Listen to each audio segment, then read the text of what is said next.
ठीक है। First question है हमारा डायनमो कन्वर्ट। ठीक है, डायनमो क्या कन्वर्ट करता है? फर्स्ट हमारा ऑप्शन है mechanical energy into electrical energy. Second option है light energy to mechanical energy. Third है light energy to electrical energy. Fourth है electrical energy to mechanical energy. तो जो हमारा डायनमो है, डायनमो क्या करता है? हमारा मैकेनिकल एनर्जी को इलेक्ट्रिकल एनर्जी में कन्वर्ट करता है। ये बहुत इंपॉर्टेंट क्वेश्चन है नॉट सेट के लिए। ठीक है, ये जो बेसिक क्वेश्चन है वो आपको मैं बता रही हूँ। सेकंड क्वेश्चन है एडीएच एक्ट ऑन। एडीएच क्या है? एंटी डायूरेटिक हार्मोन, जिसका दूसरा नाम क्या है? वैसोप्रेसिन। ठीक है, तो किस पे एक्ट करता है? फर्स्ट है वासा रेक्टा, सेकंड है प्रॉक्सिमल ट्यूब्यूल, थर्ड है कलेक्टिंग ट्यूब्यूल्स, फोर्थ है लूप और हैनले। तो जो हमारा एडीएच होता है उसका काम क्या होता है? Anti diuretic hormone. इसका नाम में ही इसका काम छुपा हुआ है, मतलब ये डायूरेसिस को क्या करता है? कम करता है। तो इसका मेनली जो काम होता है वो कलेक्टिंग ट्यूब्यूल्स पे होता है। ठीक है, थर्ड आता है हमारा important question, purity of water can be assist by determinating one of its following properties instrumentally. ठीक है, ये क्वेश्चन पूछ रहा है कि जो प्योरिटी ऑफ वाटर है उसको हम कैसे असिस्ट करते हैं, जो एक इंस्ट्रूमेंट होता है उसके थ्रू हम कैसे असिस्ट करते हैं। ठीक है, तो फर्स्ट ऑप्शन आता है विस्कोसिटी से, रिफ्रैक्टिविटी से, उसके पीएच से, या फिर कंडक्टिविटी से। तो जो प्योरिटी ऑफ वाटर होता है वो हम किससे करते हैं? कंडक्टिविटी से उसका चेक करते हैं। फोर्थ क्वेश्चन आता है, ये भी इम्पॉर्टेंट क्वेश्चन है, बीएमआर डिपेंड अपॉन। जो हमारा बेसल मेटाबॉलिक रेट होता है वो किस पे डिपेंड होता है? सबसे पहले आता है option quantity of lean body mass, quantity of fat tissue, third आता है बॉडी वेट, और फोर्थ आता है हमारा सरफेस एरिया। तो जो हमारा बेसल मेटाबॉलिक रेट होता है वो हमारा किस पे डिपेंड होता है? सरफेस एरिया पे डिपेंड होता है। उसके अकॉर्डिंग क्या होता है? जो हमारा बीएमआर होता है वो कैलकुलेट होता है। नेक्स्ट क्वेश्चन आता है, nurse Seema would expect the client with mitral stenosis would demonstrate symptoms associated with congestion in the. ठीक है, क्वेश्चन बोल रहा है जो एक नर्स है जिसका नाम है सीमा, वो क्या करती है? एक्सपेक्ट करती है in a client with mitral stenosis. Client को क्या हो रखा है?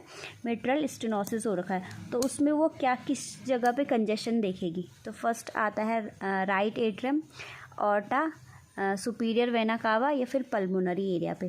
तो हमारा जो मिट्रल एरिया होता है वो कहाँ पे होता है? ये हमारा ये लेफ़्ट एट्रियम होता है, ये हमारा राइट एट्रियम होता है। ठीक है, ये राइट वेंट्रिकल होता है और ये लेफ़्ट वेंट्रिकल। तो लेफ़्ट एट्रियम और लेफ़्ट वेंट्रिकल के बीच में क्या होता है? हमारा बाइकस्पिड होता है और इधर ट्राइकस्पिड होता है। तो जो बाइकस्पिड होता है उसका वहाँ पे क्या होता है? हमारा मिट्रल एरिया होता है। ठीक है, तो अगर इस पे स्टेनोसिस हो रखा है तो यहाँ से हमारी क्या होता है? जो हमारा राइट एट्रियम होता है यहाँ पे क्या होता है? पल्मोनरी वेन आती है। तो जो अगर मिट्रल वेल में हमारा स्टेनोसिस हो गया तो उसकी वजह से क्या होगा? पल्मोनरी एरिया में क्या होगा? कंजेशन होगा। ठीक है, पल्मोनरी वेन में क्या होगा? कंजेशन होगा। तो इसका ऑप्शन क्या होगा? पल्मोनरी। नेक्स्ट क्वेश्चन आता है, which of the following represent a significant risk immediately after surgery for a repair of aortic aneurysm. ये बोल रहा है कि अगर अयोर्टिक एनोरिज्म का क्या हो रखा है? सर्जरी हो रखी है, तो उसके बाद कौन सा सिग्निफिकेंट रिस्क होगा? ठीक है, फर्स्ट ऑप्शन आता है पोटेंशियल वुंड इन्फेक्शन, सेकंड आता है इनइफेक्टिव कोपिंग, थर्ड आता है पोटेंशियल इलेक्ट्रोलाइट इम्बैलेंस, फोर्थ आता है अल्ट्रेशन इन रीनल परफ्यूजन। तो सबसे पहले जब हम क्वेश्चन करते हैं तो उसमें हमने ये देखना है कि क्वेश्चन में हमने प्रायोरिटी बेस्ड ऑप्शन जो होता है उसको हमने क्या करना है? टिक करना है। तो सबसे पहले ये बोल रहा है, तो फर्स्ट ऑप्शन हमारा वुंड इन्फेक्शन, इससे कोई तो हमारी प्रायोरिटी बनती नहीं है। सेकंड आता है इनइफेक्टिव कोपिंग, तो इसमें भी कोई हमारी प्रायोरिटी बनती नहीं है इसके अकॉर्डिंग। ठीक है, क्योंकि सर्जरी हो रही है तो उसके बाद हमारा क्या होगा? मेन जो रीनल परफ्यूज़न होगा उसमें अल्ट्रेशन होगी, क्योंकि क्या होगा? जो एन्यूरिज्म होता है उसमें क्या होता है? हमारा बल्जिंग आउट हो जाती है हमारी आर्टरी की। तो अगर हम उसकी सर्जरी करते हैं, उसका रिपेयरमेंट करते हैं, तो बल्जिंग जो होगी यहाँ पे जो बल्जिंग हो रखी है वो सही हो जाएगी, रिपेयर हो जाएगी। उसके वजह से ब्लड फ्लो क्या हो जाएगा? प्रॉपर आर्टरी के थ्रू सर्कुलेट होगा बॉडी में। तो उसकी वजह से क्या होगा? जो हमारा रीनल परफ्यूज़न है वो इंक्रीज़ हो जाएगा। तो इसका आंसर क्या होगा? अल्ट्रेशन इन रीनल परफ्यूज़न। ठीक है, नेक्स्ट क्वेश्चन है, ड्यूरिंग लेबर के टाइम पे जो FSH होता है, फीटल हर्ट साउंड होता है, मस्ट बी अस्कल्टेटेड। हम किस टाइम पे वो अस्कल्टेट करते हैं? ठीक है। फर्स्ट ऑप्शन आता है मिडवे बिटवीन कॉन्ट्रैक्शन, कॉन्ट्रैक्शन के बीच में करेंगे। सेकंड आता है इमीडिएटली आफ्टर कॉन्ट्रैक्शन, हर एक कॉन्ट्रैक्शन के बाद करेंगे। थर्ड आता है as near to the end of contraction as possible, जैसे कॉन्ट्रैक्शन खत्म हो रहा है उसके बाद करेंगे हम अस्कल्टेट। फोर्थ आता है immediately before the next contraction, next contraction आने से पहले हम अस्कल्टेट करेंगे। तो इसका मेन ऑप्शन आंसर होगा इमीडिएटली आफ्टर कॉन्ट्रैक्शन, हर एक कॉन्ट्रैक्शन के बाद, जब कॉन्ट्रैक्शन जब आ रहा है उसके बाद हम क्या करेंगे, फीटल हार्ट साउंड को क्या करेंगे, अस्कल्टेट करेंगे। इसमें आप नेक्स्ट क्वेश्चन आता है फर्स्ट डिस्कवर्ड हार्मोन, ठीक है। जो मैंने आपके क्वेश्चन डाले हुए ये क्या है, थोड़ा बेसिक क्वेश्चन है, ठीक है। तो बेसिक से ही स्टार्ट करेंगे हम क्वेश्चन सीरीज। तो फर्स्ट आता है हमारा first discovered hormone. Discovered hormone सबसे पहले क्या था बॉडी में, थायरॉक्सिन, सिक्रेटिन, इंसुलिन या एडीआर। तो जो फर्स्ट हमारा डिस्कवर हार्मोन था वो क्या था, सिक्रेटिन। ओके, ठीक है। जो सिक्रेटिन हार्मोन होता है वो कहाँ से रिलीज़ होता है, हमारा ट्यूनिनम एरिया से रिलीज़ होता है। नेक्स्ट क्वेश्चन आता है vaccine content derive from RNA recombinant.